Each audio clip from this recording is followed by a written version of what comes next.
I'm Alexandra Lewis. I'm San Francisco native. I've run my own production company for like way too long, 15 years. I like how you looked at the watch on that one. I'm tired. Yeah. I also have a 2-year-old. I used to do everything, just be like a one man woman band. And then a few years ago, actually, I met you during that transition where I was like, okay, this is going to be scary, but I'm going to have to pay other people to take some of the burden. And it hurt for like 5 minutes, and then it just kind of self-corrected. Yeah, yeah. I think that's the growth phase, right? Where you're like, I can't do everything. I can't Yeah, stay up all night and still function uh, yeah, well enough to keep going, you know? yeah. I think it's all of the most successful people I know realized that if you focus on what you're best at, there is someone, believe it or not, in the world that loves to do that thing that you don't. Like, I actually like being organized. I know it's super weird, right? But that's my strength. I enjoy it. So that's why I do a lot of like producing.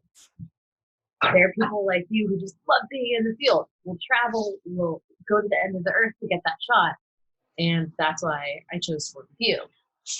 And yeah, it's gone really well, Yeah, shockingly.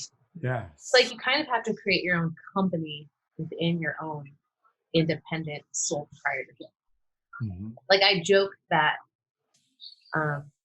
we just, when you're working on my project, you're working on a Brandler project. If I do edit something for you, then I sit photo. It's just, I mean, let's be fair. And I think this is like the number one lesson we learned is that we're all making it up. We're all making it up as we go along. Even the folks in government, like money even itself is a means to an experience. So so true. what happens when we don't, we're not able to get that means to that experience like we used to? Yeah. It comes down to trade. It comes down to what are costs? What do I have to do for those things? And I already started to kind of step away from the system when people are talking about, like, oh, I'm trading, I'm making money. I don't believe in the system, but I'm like trading and participating because that's how it is. I'm like, okay, I don't trust it. Yeah. I'm going to start focusing on like my own way of getting independence. And if you think about it, at the end of the day, it's like food, shelter, clothing, and then higher levels of that hierarchy of needs is self-actualization, purpose. Yeah. Yeah. So, I mean, how is this situation, the pandemic, how is it affecting your business? Well, it's interesting. When you have a young child, it's like already living in a pandemic of germs. So I already had like tons of wipes. You have to plan for a month ahead. You have to quarantine yourself. So it's like, I've been planning for this for 2 years now. No, some business has been affected, of course. It's slowed down a little bit, but it's so interesting. And I tell this to everyone as my greatest advice: follow your enthusiasm, because things work out when you do that. I can't explain why. It is not a fact, but it has consistently worked for people and the most successful people I know. And I started doing that with my family, editing, creating projects. And this year I got to a place finally where I felt, I could really focus on things that are more meaningful. And I started working with Mike Zuckerman, who basically is helping refugees in Uganda. How is that relevant? How did this happen? But it's predicted by 2050, if we don't start focusing on climate change, like we are not, like finally we are focusing on this pandemic, there's going to be 300 million potential refugees because of the water rising, people being displaced. So really the reason I'm focusing on this is because this is where the world is headed if we don't do something about it. In doing so, the nonprofits are already working under extreme measures like this. I mean, we're tripping out because we don't have toilet paper, but they haven't had toilet paper. They hardly have water to drink, let alone sanitize. So it's like, oh, this is nothing. So I'm already kind of working with nonprofits. So they're not shaken from this. If anything, it's more work, more time to spread the word. Right. So that's why I personally am not significantly affected. Everyone, though, in my community who's a videographer, we're hurting. We're scared. We're like living San Francisco rents that are not lowering. Right. And then they're arguing in the government like, oh, we're going to give them $1,200 for a month. Or Yeah. How about you? Like, I mean, I know you completely stopped. And you're like, you always, what I love about you is you're always investing. I know you recently just got a studio space. Mm-hmm. Are you happy about that right now? I love the studio, and I wish that I was able to go down there, and I probably could. I mean, it's 6 blocks from home, but I'm trying to maintain distance so that way I'm keeping others safe and keeping myself safe. And so I haven't been down there. I am dying for my chair and my espresso machine. But no, I think, it's one of those things. It's a huge investment. When this thing turns around, that investment will start to play. I mean, it'll have an opportunity. Even now, as I'm kind of transitioning into doing this series and trying to connect with everybody, it makes the podcast suite even more valuable and more important for my own work. So I think that I'm not regretting that. I wish I was able to get in there and work, but it is what it is. It's not that expensive in the grand scheme of things. And it's not. So basically you're lucky because you've worked so much in the past, you have a nest egg. But are you pretty much living off that nest egg until this? Yeah. Okay. You don't seem freaked out. I'm not freaked out. Done well. Well, you've done well. Yeah. You'll be okay. And that's probably why you're okay. But what if this does last a year? Mm-hmm. This shelter in place, which is possible. I think that the shelter in place will this is my prediction. I think schools, basically families are a little fucked because schools are not coming back this year. Mm-hmm. So I'm literally homeschooling my kid and our neighbor kid from 9 to 12. And then when he sleeps from 12 to 2, if he sleeps, I'm editing. Yeah. And then I'm just kind of like, don't within 6 feet away, can you babysit my kid? No. I had a conversation. This is gonna last a year. Yeah. I mean, it'll have some type of recovery, whether it be a quick bounce back, a little bit of a curve, or if it's just going to flatline for a little while. And I think what you brought up earlier, it really depends on your financial status, or your savings, Yeah. How long did you prep for?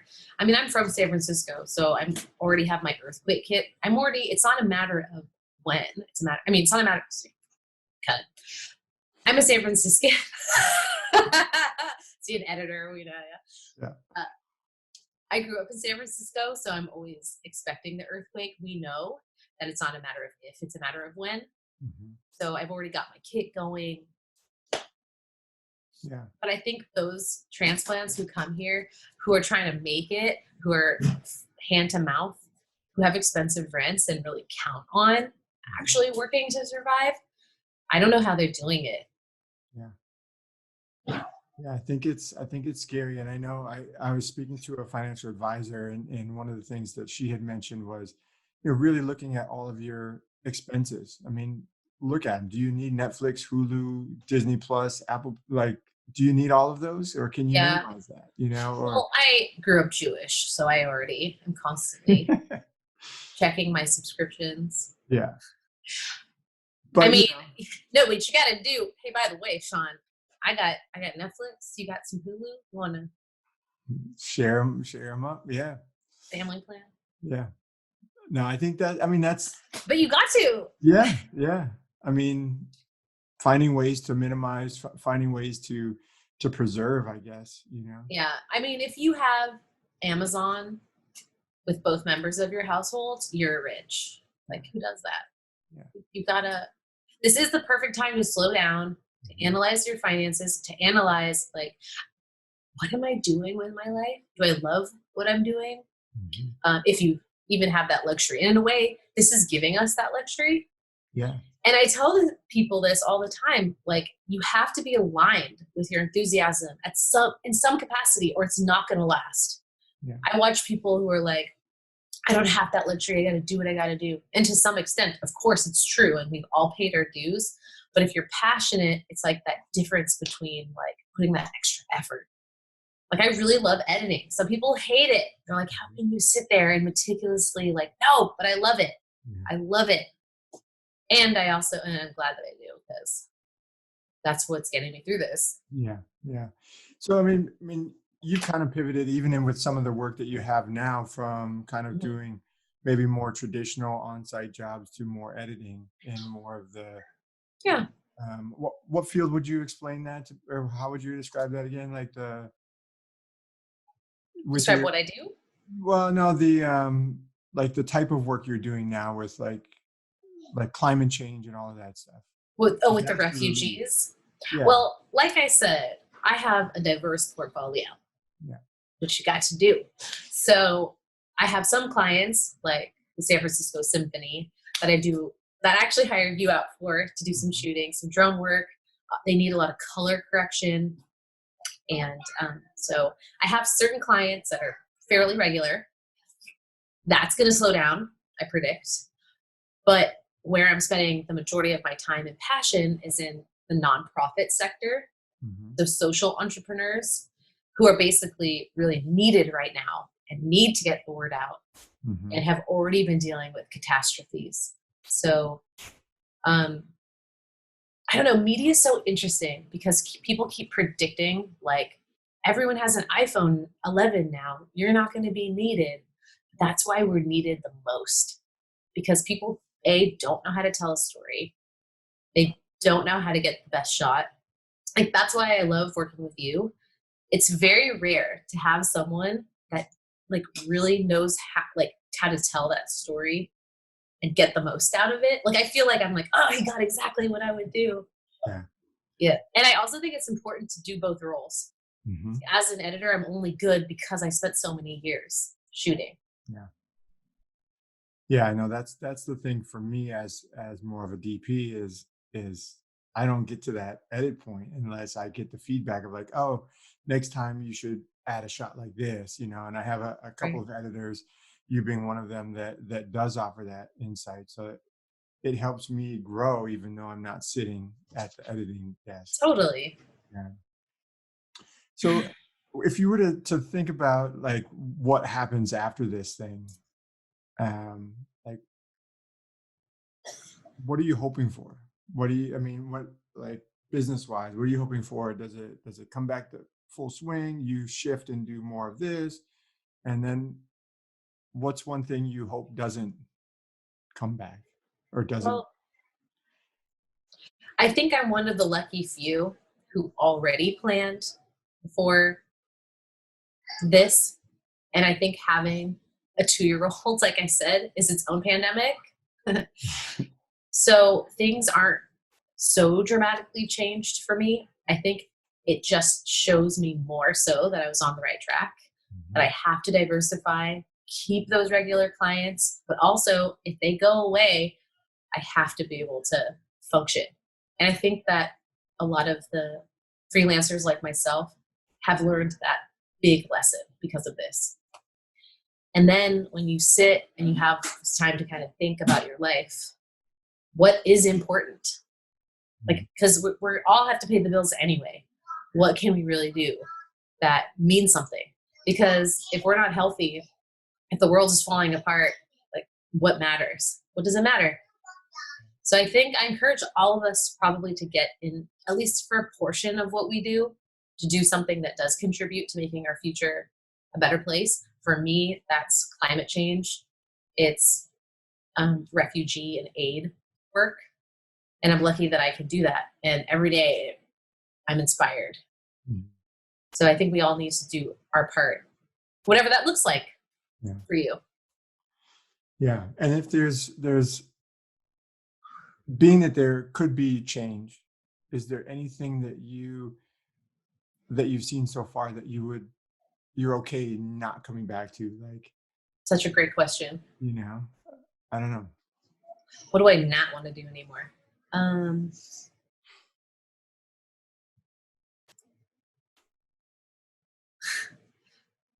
I don't want to work with clients that in my first instinct, I knew that it wasn't going to be good.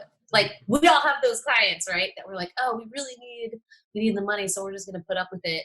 The ones that pay late, that ask you to do things for free, that just try to suck you for all your work. No, no, no.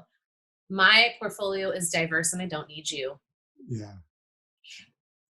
And this is like one thing I actually posted this on the SF. What is it? SF Image Makers. Yeah. Yeah. So one thing I posted at SF Image Makers was because there's hundreds, maybe thousands of us in the Bay Area that are all talented, and people will post like, "Who wants to work?" The most vague post ever in your life, and I'm like, "What's the timeline? What's the budget, motherfucker? What is the budget?" And like, what's the deliverable? Can you please? And then, because we're all like a hungry pack of wolves, like, I'll do that for $2. No, I think we all need to come together, realize our worth and the importance of what we do as documenters in society, and set a level. I mean, it wouldn't be terrible if we had some sort of union. Does that even exist? I mean, there is a union. I don't think that there's a presence here. Maybe more in the bigger film production. Well, I think that as sole proprietors or anyone in the gig economy, we need to come together to make sure that like our bar is set and it's at the same level, and that we hold people like accountable, that we ask the same thing, and instead of just like aimlessly posting something and we all jump at it, that we're like we all say the same thing. Yeah. It's the three: the timeline, the budget, and the deliverable. Yeah. And if you can't answer that, I really don't need to waste my time. You know how much time is wasted because we're dealing with these. Yeah. I mean, a ton of time. I don't It's know. Yeah. I think that's the challenging part. Everyone has their own way of organizing. Everyone has their own yeah, way of distributing information. And I think there are some of these user groups that I'm a part of that have a minimum. Like hmm you can't post a job for less than 200 or 250. that's smart. And it depends on the role. So like a DP role can't be posted for less than 850 or whatever Yeah, the standard is. But like, that's and smart. then people literally will jump on them like, nope, you can't post that here. Or what are you, crazy? Why would you post that? Like they get really aggressive because Oh, it's insulting when someone's always like, hey, do you want to work for nothing? And I'm not going to tell you any details it'll until be great for your portfolio. yeah, Oh, okay, but you take that portfolio and shove it up your. so that's a good thing that we don't want to come back. We want to like you said, raise the level and be clear about what we're actually doing. And I think Yeah, when you're producing, those are those questions that you ask and you ask and you ask and you ask and you keep digging yeah, until you get the answer, and then you can post like, here's what I actually need. yeah. um, I um, have the same question for you. Is there anything that you're not going to come back to now after having some time to think and go through this pause? um, I think there's some. I don't know. I guess my thought, like not even business wise, is like Hmm realizing some of these things that happen in production, like food production or distribution or shipping. hmm Things, all of these standards are somewhat puzzling when you think about it. I don't know, Yeah.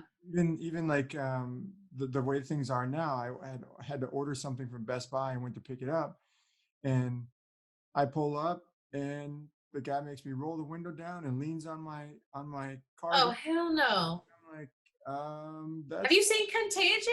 yeah, like this is not like, come This on, is not Best Buy, 6 feet. raise the standard. If you're gonna do this, Well, I mean, part of me is like survival of the fittest, Just it, don't kill me in the process. right, right. No, I think some procedures and some I want to look at some of those things. Yeah. I Well, do want to incorporate that in the future. yeah. Like the lack of hygiene Hmm. as a society. I think we could actually completely lower the amount of time we get sick in general, even influenza, Yeah. etc. I think this has been a great wake up call for all of Like us. when was the last time Bart sanitized the train prior to this? Like I don't know. I mean, maybe they do every day. I don't know, but I call it fart. yeah, exactly. It's not the most pleasant train to ride. No. Um, yeah. So I mean, obviously, there's lots of things that have become more apparent, or we've kind of got a keen sense of awareness for a lot of things now. And Yeah. business for me, like there are probably some things that I won't go back to. I don't know for sure. I mean, I'm even in doing this, I'm a creator. I'm always doing something. So Yeah. I'm finding a really strong satisfaction in this. I mean, really connecting with people more Yeah. so than, just on a set. Maybe this will turn into a really fascinating podcast and something you continue to do.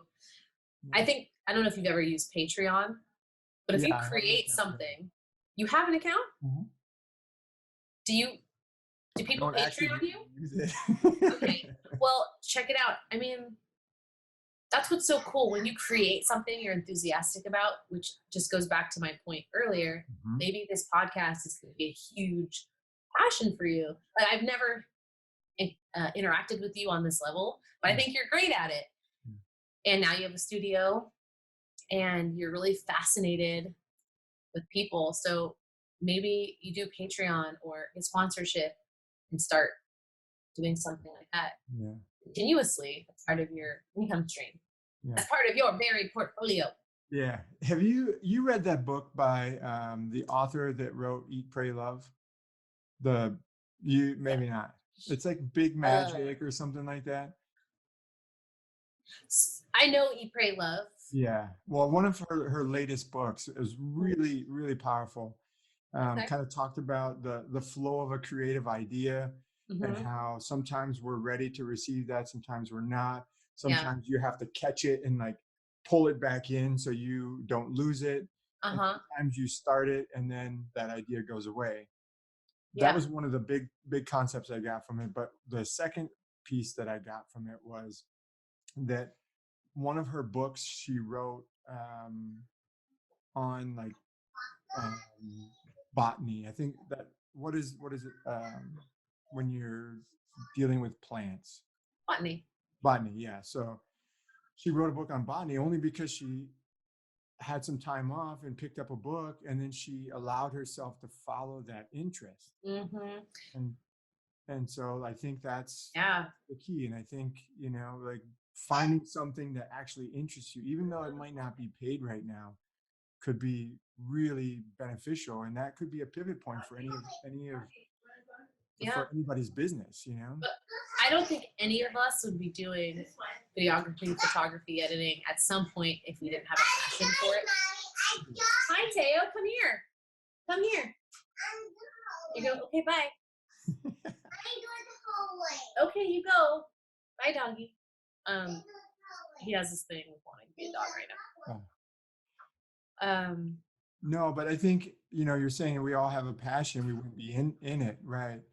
But like in this time when we may not have a paid job, if we still turn that camera or still turn an eye to something that just piques a little interest, whether it be it's so counterintuitive, but really the things that have ended up paying me the most were based completely on passion in the beginning.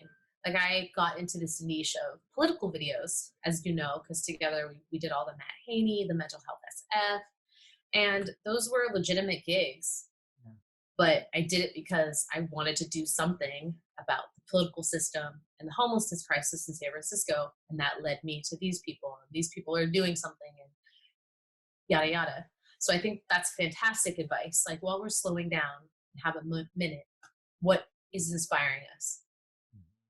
It's easy to get caught up and freaked out. And it's true, you have to have your basic needs met. It is a luxury to be able to pause and think. But in this forced pause, Yeah. Taking time to allow your imagination to go and explore some things. Yeah. yeah, I'm excited to see what comes out of this for a lot of us. All these creative people pent up. Yeah. Yeah. I Gotta do mean, something. yeah. I mean, Or I think they predict a lot of babies in the next 9 months that too. could be that could If you don't like completely break up because of fighting and being in close stuck quarters. together. Yeah. Yeah. How's your relationship going being in close quarters? It's good. I mean, we both kind of work from home Yeah. anyway. I mean, obviously, I have a studio that's just down the street, but she'll Yeah. walk down there I for. think you should go.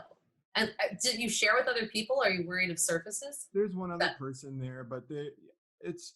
I mean, I'm sure I could go. I think that it's about smart social distancing. I think most people, the reason I personally think the reason the shelter in place is happening is because people cannot be trusted, the general public, to be smart, Mhm. to understand when you touch, to not lean into your car, touch a surface, cough on people. I mean, and even you're right, it can live in the air for up to 3 hours. So, I mean, anything is a risk. But if you can be smart, I think you can still function. And it is important to not completely die in isolation. Right, right. No, I agree, and I think there probably will be some times I go down there. In fact, I just started playing with pneumatic controls, Hmm. which I don't know if you're familiar with that, but it's Yeah. it's basically using forced air to to do things. So, for example, like setting up a PVC tube full of ice cubes and then having a switch to release the door Cool. so that you can film and work with all of Fun. those on control. So there Very are cool. there are some creative things that I want to play with during this time, and I Yeah. don't necessarily do that at home. So I probably will go down to the studio and just it'll be just me, and I'll go in there and get everything set up I and think play. that's a great idea. Your studio is going to be so sick in Yeah, weeks or months or whenever we can yeah. play again. Whenever we can get back in there. Yeah. I want to see it. Yeah, yeah. I'm definitely gonna do like a big open house once everything is clear. There's a few. I'm going to touch all your surfaces. Yeah, I know. Jeez. No, there's some quite a few things that I still need to get done. So I'm working with a builder right now to build a custom table for the podcast voiceover suite, and then Cool. some sound treatment, and I'm bringing a muralist in. So there's like What? so many pieces that are on hold. So cool. And, but That's great. Well, this is the time, I yeah, guess. Well, can't if really you think. can get the muralist in, that's just one person. Right. Yeah, Maybe you can get some stuff done. yeah. That's kind of the plan, to figure out what I don't want to push it too much, I know. because of safety, and I don't. I'm such a rule breaker. I mean, this one I'm actually following Yeah, the majority of the rules, but yeah. yeah. So I mean, I don't know. I think it's definitely going to be an interesting time when this shelter in place ban is lifted and we're all Mm. able to kind of like resume. And I'm just hoping that we all stay positive and stay encouraged to Yeah. try and stay creative as well. But number one, Yeah. being connected and growing still. Yeah. So I think that's about all the time of yours I want to take. I know Perfect. this is prime edit time for you, and Yeah. um, just want to thank you for your time and for your wisdom and insight. No problem. Sorry. No, but seriously, thank you. I know Problem. a lot of Virtual high five. yeah. Awesome. Well, thanks again, and I will keep in touch